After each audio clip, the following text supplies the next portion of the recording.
ആചാര്യ T V Hindu ആചാരങ്ങളെയും അനുഷ്ഠാനങ്ങളെയും കുറിച്ച് കൂടുതൽ അറിയാൻ ഈ ചാനൽ സബ്സ്ക്രൈബ് ചെയ്യുക. ഇന്നത്തെ എൻ്റെ ജ്യോതിഷ വിഷയത്തിലേക്ക് ഏവർക്കും സ്വാഗതം.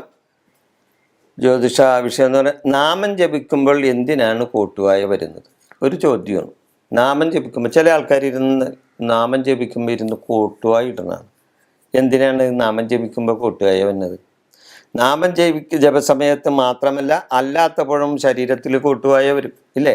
നാമം ജപിക്കുക മാത്രമല്ല, അല്ലാത്തപ്പോഴും നമ്മുടെ ശരീരത്തിൽ കോട്ടുവായ വരും. എന്നാൽ സന്ധ്യാസമയത്ത് നാമം ജപിക്കുമ്പോൾ കോട്ടുവായ വരുന്നത് ദുരാത്മാക്കൾ ശരീരത്തിൽ കയറുന്നതാണ് എന്നാണ് ചിലർ പറയുന്നത്. അത് അന്ധവിശ്വാസമാണ്.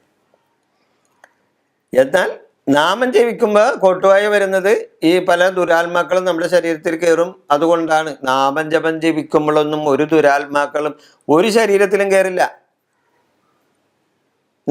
ഈശ്വരനാമല്ലേ നമ്മൾ ജപിക്കണം. അന്നേരെ ഒരു ദുരാത്മാക്കളും ആ നാമം ചൊല്ലുന്ന അതിൻ്റെ ആ ശബ്ദം കേൾക്കുന്ന ആ പരിധിക്ക് അപ്പുറം നിൽക്കുള്ളൂ, ഇപ്പുറത്തോട്ട് കിടക്കില്ല. അപ്പോൾ പിന്നെ എങ്ങനെയാണ് നാമം ജപിക്കുമ്പോൾ കോട്ടുവായിടുന്നത്? ദുരാത്മാക്കൾ കയറിയിട്ടാണ്. അത് വെറും അന്ധവിശ്വാസമാണ്. അങ്ങനെ പറയുന്നത് ശരിയല്ല. ഒരാൾ ജപം നടത്തുമ്പോൾ ഒരു ദുരാത്മാവും അയാളുടെ ശരീരത്തിൽ കയറില്ല. ദേവസ്തുതികളും ദേവീസ്തുതികളും ദുരാത്മാക്കളെ അകറ്റുകയാണ് ചെയ്യുന്നത്.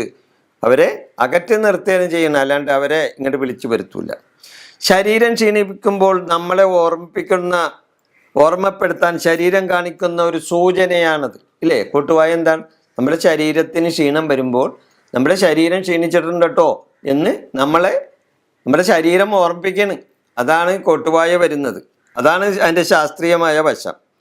അതുകൂടാതെ സന്ധ്യാസമയത്ത് വിളക്കിന് മുമ്പിലിരുന്ന് ജപിക്കുമ്പോൾ വിളക്കിലെ ദീപത്തിലെ പോസിറ്റീവ് ഊർജം നമ്മൾ ശ്വസിക്കുമ്പോൾ നമ്മളിലുള്ള നെഗറ്റീവ് ഊർജം അത് പുറത്തേക്ക് തള്ളുകയാണ്. മനസ്സിലായ? ആ ദീപത്തിൽ നിന്ന് വരുന്ന ആ ഒരു പോസിറ്റീവ് ഊർജം നമ്മൾ ശ്വസിക്കും. ആ ശ്വസിക്കുമ്പോൾ നമ്മളിലുള്ള നെഗറ്റീവ് ഊർജം പുറത്തേക്ക് പോവുകയാണ്. ആ സമയത്ത് അത് കോട്ടുവായു കൂടിലാണ്.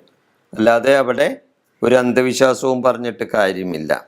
സന്ധ്യാസമയ പ്രാർത്ഥന സമയം കൂടുതൽ ആളുകളും ജോലി ചെയ്ത് ക്ഷീണിച്ച് വരുന്ന സമയം കൂടിയായിരിക്കും. അതും കൂടി ഒന്ന് കാണണം. കാരണം സന്ധ്യാസമയം വരെ പകൽ മുഴുവൻ പണിയെടുത്ത് ഒക്കെ ശരീരം ക്ഷീണിച്ചിരിക്കുന്ന ഒരു അവസ്ഥയിലായിരിക്കും ആയിരിക്കുള്ളൂ സന്ധ്യാപ്രാർത്ഥന നമ്മൾ ചൊല്ലുന്നത്. അപ്പോൾ ആ ശരിക്കും പറഞ്ഞാൽ ആ സമയത്ത് ക്ഷീണിച്ചിരിക്കുന്ന സമയത്തൊക്കെ നമ്മൾ എന്തെങ്കിലും പ്രവൃത്തി ചെയ്യുമ്പോൾ ചിലപ്പോൾ കോട്ടുവായ വരും. അങ്ങനെയും വരാം.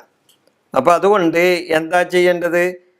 ആ സമയത്ത് സന്ധ്യാസമയത്ത് നിങ്ങൾ നാമം ജപിക്കുന്നുണ്ടെങ്കിൽ നിങ്ങളൊന്ന് കുളിച്ച് ഫ്രഷായിട്ട് ഇരുന്നൊന്ന് ചൊല്ലി നോക്ക്. ഒരു കോട്ടുവായും സന്ധ്യാസമയത്ത് കോട്ടുവായക്ക് നാമം ജപിക്കുമ്പോൾ കോട്ടുവായ വരില്ല. ഒന്ന് കുളിച്ച് ഫ്രഷായിട്ടിരുന്നാൽ മതി, ഒരു കോട്ടുവായും വരില്ല. അപ്പം നാമം ജപിക്കുമ്പോൾ കോട്ടുവായ വരുന്നത് ഇതുകൊണ്ടാണ്, അല്ലാണ്ട് ഒരു ദുരാത്മാക്കളും ശരീരത്തിൽ കയറിയിട്ടല്ല, അല്ലെങ്കിൽ ഒരു ദുരാത്മാക്കളുടെ മുദ്രവം കൊണ്ടല്ല.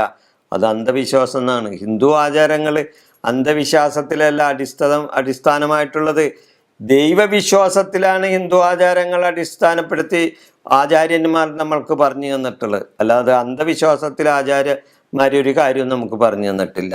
മനുഷ്യ നന്മക്ക് വേണ്ടിയാണ് ഹിന്ദു ആചാരങ്ങൾ ഈ നാട്ടിൽ നിലനിൽക്കുന്നത് തന്നെ. ഈ വിഷയം ഞാനിവിടെ അവസാനിപ്പിക്കുകയാണ്.